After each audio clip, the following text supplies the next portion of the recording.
दोस्तों मैं फराज मलिक। कृषि कानून को लेकर, किसानों को लेकर अभी अभी एक बड़ी खबर सामने आई है और वो खबर ये है कि आज सरकार और किसानों के बीच 10वें राउंड की मीटिंग थी।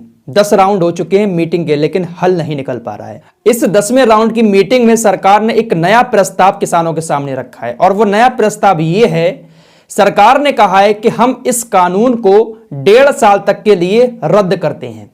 कृषि कानून को 1.5 साल तक के लिए रद्द करने का प्रस्ताव सरकार ने किसानों के सामने रखा है। कहा है कि हम एक समिति बनाएंगे, वो समिति जब तक हमें सही रिपोर्ट नहीं सौंपेगी हम इस कानून को लागू नहीं करेंगे।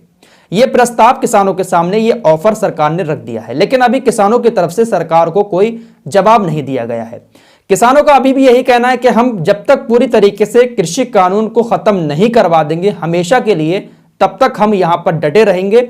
और 26 जनवरी को जो उन्होंने ट्रैक्टर रैली निकालने का जो ऐलान किया है उस पर भी वो अभी कायम है। किसानों ने अभी सरकार को इस प्रस्ताव के ऊपर कोई जवाब नहीं दिया है, लेकिन किसानों की तरफ से यह कहा जा रहा है, किसान नेताओं की तरफ से, कि हां हम इस पर विचार करेंगे। अगर हमें सही लगेगा कि 1.5 साल तक के लिए कृषि कानूनों को रद्द करना सही है तो हम आपको कोई जवाब देंगे, लेकिन अभी भी हमारी वही मांग है कि हमेशा के लिए इस कानून को रद्द करो। अब यहां पर एक बड़ा सवाल यह उठता है कि सरकार ने आखिर 1.5 साल तक के लिए इस कानून को रद्द करने की बात क्यों कही है, क्योंकि बात बहुत ज्यादा बढ़ रही है। किसानों ने बड़े अजीब अजीब ऐलान कर दिए हैं, बड़ा खतरनाक, कि 26 जनवरी को हम ट्रैक्टर रैली निकालेंगे, हमारे देश के अंदर एक सुनामी आ जाएगी अगर सरकार ने हमारी मांगों को पूरा नहीं किया। और इसी ट्रैक्टर रैली को रोकने के लिए एक याचिका भी दायर की गई थी कोर्ट में, लेकिन कोर्ट ने साफ इनकार कर दिया। इस याचिका पर सुनवाई करते हुए कोर्ट ने कहा कि यह मामला दिल्ली पुलिस का और किसानों का है। दिल्ली पुलिस जैसे चाहे किसानों को समझा बुझाकर जैसे चाहे हैंडल करे, लेकिन हम इस बारे में कुछ नहीं कह सकते।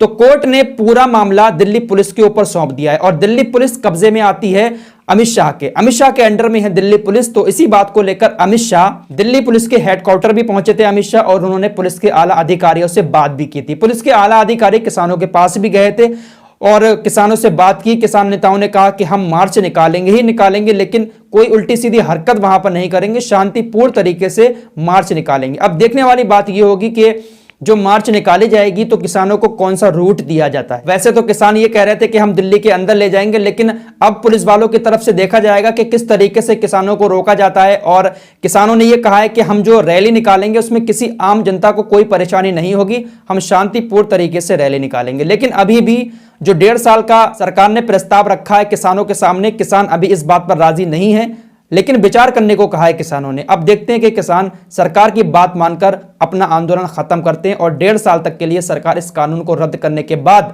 क्या दोबारा से इस कानून को लागू करेगी। सबसे बड़ा सवाल किसानों के सामने इस वक्त यही खड़ा होगा। तो जैसे ही कोई नया अपडेट आता है कृषि कानून को लेकर, हम आपके सामने लेकर हाजिर हो जाएंगे। मिलते हैं एक और नए वीडियो के साथ, एक और नए मुद्दे के साथ। तब तक के लिए जय हिंद, जय भारत।